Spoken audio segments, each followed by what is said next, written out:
তত্ত্ব কথা বলে, প্রচুর কীর্তনিয়াগণ এখন তত্ত্বের ফোয়ারা উড়িয়ে দিচ্ছে, কিন্তু দোষটা কোথায় জানেন? তত্ত্ব কথার মানেটাই বোঝেন না। কিছু কিছু মন থেকে গাজারি কথাটাকে যখন খুব জোর দিয়ে কেউ বলে দেয়, মানুষ ভাবে ওটা তত্ত্ব, কিন্তু তত্ত্ব কথা সেটাই হয় যে কথা পরম সত্যের সঙ্গে মিলেমিশে থাকে, সেই তত্ত্ব, বাকি কোনো তত্ত্ব কথা নয়। যা সত্য সেই হয় তত্ত্ব। আর এ জগতে পরম সত্য, পরম ব্রহ্ম শ্রীকৃষ্ণ, যার সঙ্গে যে কথা মিলে যায়, যার সঙ্গে যে দৃষ্টান্ত মেলে, যার সঙ্গে যে যুক্তি মেলে, সেই তত্ত্ব কথা, বাকি কোনোটাই তত্ত্ব কথা নয়, শুধু নিজের মন গড়া কথা। তাই জন্য সবই জানতে হবে, সবই মানতে হবে, মাঝখানে একটু আবার চরণের সেবাও করতে হবে। তাই ভক্তমণ্ডলী মায়েরা, কিছু কিছু শাস্ত্রীয় কথা হবে আর কিছু কিছু লীলা রসের কথা হবে। চলুন এই মুহূর্তে আমরা চৈতন্যকে খুশি করার জন্য, চৈতন্যের চরণে প্রণাম নিবেদন করার জন্য সবাই মিলে, আমাদের তো জীবনের এটাই প্রভাতকাল, আমরা তো কোনোদিন প্রভাত কাটিয়ে নিজেকে এখনো মধ্যাহ্নে পৌঁছাতেই পারি না। জীবন সারাটা জীবন প্রভাতই থেকে যায়। মায়ের গর্ভ থেকে জন্ম নিলে শিশু বলে, আর যখন বড় হয়ে যায় তখন বলে প্রাপ্তবয়স্ক মানুষ। কিন্তু ধর্মের দিক থেকে চিন্তা করলে একটা মানুষ কতটুকু প্রাপ্তবয়স পেয়েছে, কতটুকু জ্ঞান সঞ্চয় করেছে, কতটুকু গীতার শ্লোক জানে, কতটুকু ভাগবতের শ্লোক জানে, কতটুকু কৃষ্ণ বলতে গিয়ে বুক ছাবড়ে হা কৃষ্ণ বলে দুবিন্দু নয়নের ধারায় কাঁদতে পারে। ছেলের লাথি খেয়ে মানুষ হাউ হাউ করে কাঁদে, কিন্তু মন্দিরে গিয়ে চোখটা বন্ধ করে কৃষ্ণ বলতে গিয়ে দু ফোঁটা জল কিন্তু মানুষের চোখ দিয়ে গড়ায় না। যে মানুষ হাগৌর বলতে গেলে দুবিন্দু নয়নের জল গড়িয়ে যায়, সে মানুষকে কিচ্ছু করতে লাগে না, ভগবানকে খুঁজতে লাগে না। ভগবান যেছে সেধে এসে তার কোলটাকে বাড়িয়ে দিয়ে ভক্তকে স্থান দেয়। তাই মায়েরা, ভক্তি থাকবে, শ্রদ্ধা থাকবে, বিশ্বাস থাকবে, যুক্তি থাকবে। যুক্তিবিহীন ধর্ম কোনোদিন ধর্ম হয় না। যে কথার যুক্তি নেই আর ভক্তি নেই, শুধু ভক্তি ভালো নয়, শুধু যুক্তি ভালো নয়, যুক্তি আর ভক্তি দুটোই সমানতালে থাকলে তবেই চৈতন্যের চরণ পাওয়া যায়। তাই সবাই মিলে ভজ গৌরাঙ্গ, সবাই মিলে গানটা গাইব। এটা কিন্তু গাইব কেবলমাত্র চৈতন্যের চরণকে আমরা সেবা করব বলে, মানে চৈতন্যের প্রতিধ্বনি হিসেবে এই গানটা হবে।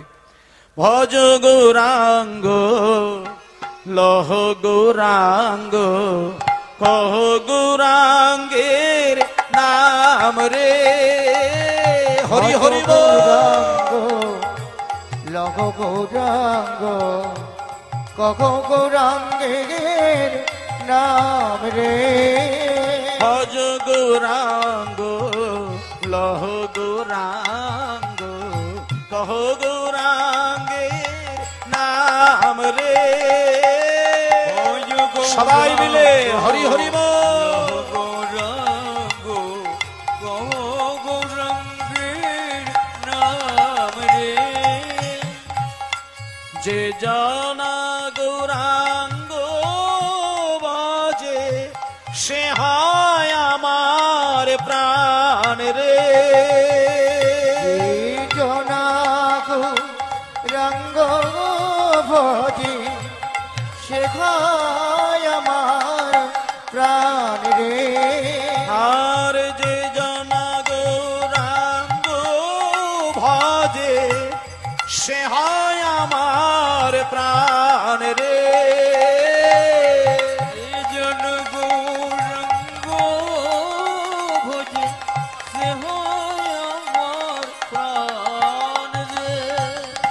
বাবা বাবা, সবাই মিলে একবার, একটা 1 মিনিটের জন্য, বেশিক্ষণের জন্য নয়, দুটো হাতকে এক জায়গায় করে, মানে আঙুলগুলোকে ছড়িয়ে দিয়ে নয়, আস্তে, আর হাতের তালুটাকে সরবে না, একসঙ্গে হাত এইভাবে হালকা করে করে আপনি হাতে তালি দিবেন। শব্দ বার হতে হবে এমন কোনো কথা নয়। মন্দিরে গিয়ে হাতে যখন তালি দিয়ে যখন কীর্তন গাইবেন, আপনাকে যে শব্দটা বার করতেই হবে এটা কিন্তু কথা নয়। আপনি দুটো হাত আপনি স্পর্শ করে করে, এইভাবে আঘাত করে করে আপনি ভগবানের নামটা করে যান। আপনি প্রমাণ করে দেখুন, আপনার ওই হাতের যে ধাক্কা আপনার হৃদয়ে গিয়ে ধাক্কা দেবে, সেই ধাক্কায় আপনার প্রেমাশ্রু গড়াবে। এটা আপনি প্রমাণ নিয়ে দেখুন। আপনি এইভাবে তালি দেবেন, কিচ্ছুই ফল পাবেন না। আপনি আঙুলগুলোকে ছড়িয়ে ছড়িয়ে তালি দেবেন, আপনি ফল পাবেন না। আপনি এইভাবে তালি দিয়ে দিয়ে দেখুন, আপনার মধ্যেই দেখুন ভক্তি অনায়াসেই কিন্তু বিকশিত হবে। আপনি প্রমাণ নিয়ে দেখবেন আপনার ঠাকুর ঘরে বসে এইভাবে ভজ গৌরাঙ্গ লহ গৌরাঙ্গ কহ গৌরাঙ্গের নাম রে। ভজ গৌরাঙ্গ লভ গৌরাঙ্গ কহ গৌরাঙ্গের নাম রে। যে জনাগ রাঙ্গ ভজে সে হয় আমার প্রাণ রে। জন গৌরাঙ্গ ভজে সে হয় আমার প্রাণ রে। ওই যে জন গৌরাঙ্গ ভজে সে হয় আমার প্রাণ রে। আর যে জনাগ রাঙ্গ ভজে সে হয় আমার প্রাণ রে। আর যে জনাগু রঙ্গ ভজে সে হয় আমার প্রাণ রে। ভজ গৌরাঙ্গ লহ গৌরাঙ্গ কহ গৌরাঙ্গের নাম রে। ভজ গৌরাঙ্গ নিতাই গৌর প্রেমানন্দে হরি বল হরি বল। নাম রে। ভজ গৌরাঙ্গ লভ গৌরাঙ্গ কহ গৌরাঙ্গে গে নাম রে। হরি বল হরি বল হরি বল হরি বল হরি বল। চৈতন্য মহাপ্রভুকে শুধু সম্মান করার একান্ত প্রয়োজন প্রত্যেক বাঙালিগণের। শ্রী চৈতন্য মহাপ্রভু তিনি শ্রেষ্ঠ ভগবান, অবতারের সার গোড়ায় অবতার। যাকে বাদ দিয়ে কৃষ্ণ ভজন বৃথা, যাকে বাদ দিয়ে রাধারানীর চরণ বৃথা। আপনি তো শুধু নিতাই গৌরের চরণ সেবা করে যান। মায়েরা, আজকে চৈতন্য মহাপ্রভু আস্তে দাঁড়াও ৫৫ শতাব্দীতে জন্ম নিয়েছিলেন বাংলায়। আস্তে ৫৫ শতাব্দীতে জন্ম নেবার পরে যখন চৈতন্যদেবের ২০-২২ বৎসর বয়স, দেখুন যখন নিমাইয়ের বয়স ১২-১৪ বৎসর তখনই তো তিনি মহাপণ্ডিত।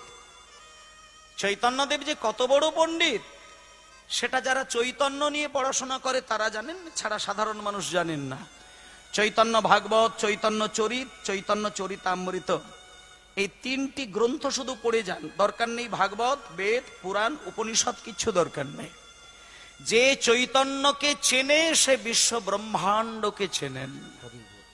আপনি চিনে দেখুন, তবে তো আপনি প্রাণ শক্তিটা পাবেন। যে চৈতন্যকে চেনেন না সে পণ্ডিতের পাণ্ডিত্য শুভ কাজে লাগে না। এটা আমার কথা নয়, এটা বৈষ্ণব পদকর্তা বলছেন। চারিবেদ ষড়দর্শন করিয়া অধ্যয়ন, সে যদি গৌরাঙ্গ নাহি ভজে বৃথা তার অধ্যয়ন। লোচনবিহীন জন অন্ধের দর্পণে কিবা কাজে। এরকম বিরাট বিরাট প্যান্ডেলে নায়ক নায়িকাদের ড্যান্স আমি মানে সবসময় দেখতে পাই বিভিন্ন জায়গায়, কিন্তু এত বড় মঞ্চ সাজিয়ে সেখানে কীর্তন গান করা, এটা সরাসরি চৈতন্যদেবের কৃপা ছাড়া সম্ভব হতে পারে না। আর চৈতন্যের কৃপা এক জন্মের ফসল নয়। চৈতন্যদেবের কথা শ্রবণ করা এক জন্মের কথা নয়। কেউ যদি মনে করে যে আমি ভগবান মানব না, তাতে যায় আসে না। কেউ যদি মনে করে আমি তুলসীমালা বিশ্বাস করি না, তা যায় আসে না। তুমি যদি বৈষ্ণবকে ভণ্ডামি মনে করো তো করো, এসে যায় না কিছু। চৈতন্যদেব ওই অন্ধকারে ধর্মের পালন করার ক্ষমতাটা কিন্তু শেখায় না, নিয়মটা শেখায় না। চৈতন্যদেব বলে না যে তুমি তুলসী মালা, তিলক সেবা, ধুতি পাঞ্জাবি, জপের মালা নাম করলে তবে তোমাকে ধার্মিক বলবে, এটা কিন্তু চৈতন্যদেব বলে না। শ্রী চৈতন্য মহাপ্রভু তিনি হচ্ছেন শ্রেষ্ঠ সমাজ সংস্কারক। তিনি কেমন করে সমাজের সংস্কারের কাজ করতে হয় সেটা তিনি দেখাতে গিয়েই তার জীবনের দশাটা সেই জায়গায় গিয়েছিল।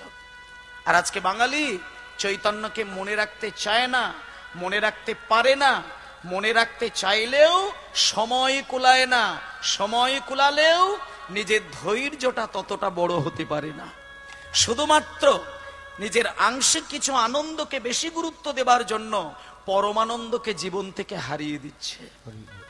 একটা কথা বলি, মানুষ যতদিন না ধর্মকে পরিপূর্ণভাবে নিজের জীবনের সঙ্গে জড়াতে পারবে, ততদিন মানুষ আনন্দের খনি তৈরি করলেও পরমানন্দের লেশমাত্র কিন্তু সে জীবনে দেখতে পাবে না। এটাই চৈতন্যের কথা, যে তুমি যদি পরমানন্দকে দেখতে চাও, তুমি যদি স্বর্গকে এই জায়গাতেই নামিয়ে আনতে চাও, তুমি যদি আধ্যাত্মিকতাকে তোমার হৃদয়ে পরিষ্কার করে প্রকট করতে চাও, তাহলে তোমার একমাত্র কথা, একমাত্র চিন্তা যে সচেতনতার সঙ্গে তোমাকে আধ্যাত্মিকতার সঙ্গে সম্পর্ক রাখতে হবে। আধ্যাত্মিকতা মানে কিন্তু তুলসীমালা নয়। একটা কথা বলি মা, তুলসীমালা আপনি নেবেন কি না নেবেন ওটা আপনার সম্পূর্ণ ব্যক্তিগত চিন্তা ভাবনা।